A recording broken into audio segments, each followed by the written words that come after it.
Hello bachcho, let's see this question. So our question says that choose the incorrect statement regarding wind power. A. It is expected to harness wind power to minimum in open space. B. The potential energy content of wind blowing at high altitudes is a source of wind power. C. Wind heating at the blades of a windmill causes them to rotate. The rotation thus achieved can be utilized further. One possible method of utilizing the energy of rotational motion of the blades of a windmill is to turn the turbine of an electric generator. तो हमारे इस question में हमें incorrect statement find out करना है wind power के regarding इन चार options में से। तो हमारे इस क्वेश्चन का जो की कंसेप्ट है दैट इज हमारा जो विंड पावर होता है या जो विंड से हम एनर्जी एक्सट्रैक्ट करते हैं ये एक्सट्रैक्ट करते हैं from the kinetic energy of wind. और due to the kinetic energy of wind wind power runs by kinetic energy of wind. तो इस विंड पावर में हम क्या करते हैं, हमारे एक ब्लेड रहता है फैन का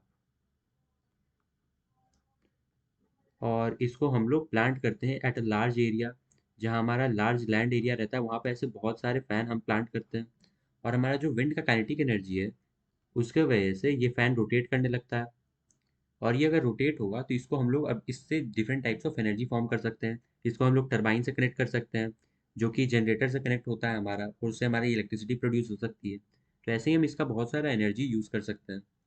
तो अब हम अपने ऑप्शंस को देखते हैं। हमारा पहला ऑप्शन है that it is expected to harness wind power to minimum in open space. तो ये स्टेटमेंट हमारा बिल्कुल करेक्ट है, क्योंकि हमारा जो ये विंड पावर है इसे हम हर जगह यूज़ नहीं कर सकते। इसीलिए हम इसके लिए हमें लार्ज लैंड एरिया चाहिए, बहुत सारे थाउजेंड्स ऑफ फैन चाहिए जो कि हमारा एनर्जी यहाँ पर बनाएगा जिसको हम लोग यूटिलाइज कर सकते हैं।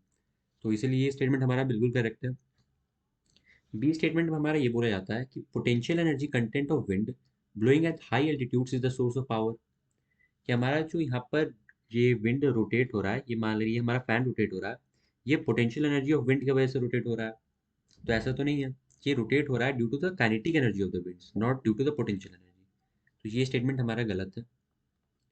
सी स्टेटमेंट में हमारा ये बोल रहा है कि विंड जो हिट कर रहा है एट द विंड मिल्स, ये रोटेट कर देता है उसके फैंस को। ये विंड मिल को यहाँ पर रोटेट कर रहा है और इस रोटेशन को हम यूटिलाइज कर सकते हैं फर्दर। तो हमने देखा है कि इसको यूटिलाइज कर सकते हैं हम लोग bye connecting them with a turbine. तो ये स्टेटमेंट हमारा बिल्कुल करेक्ट है। ये जो डी ऑप्शन है हमारा, ये सी ऑप्शन का ही एक नेक्स्ट वर्जन है। इसमें बोला गया है कि one possible method of utilizing energy of rotational motion of blades of windmill is to turn a turbine to a electric generator। कि हमारा जो ये रोटेशन हो रहा है विंडमिल में इसको हम लोग कैसे यूटिलाइज कर सकते हैं। तो इसका एक मेथड है कि इसको हम लोग टरबाइन से कनेक्ट कर देते हैं जो कि एक जनरेटर से कनेक्टेड है।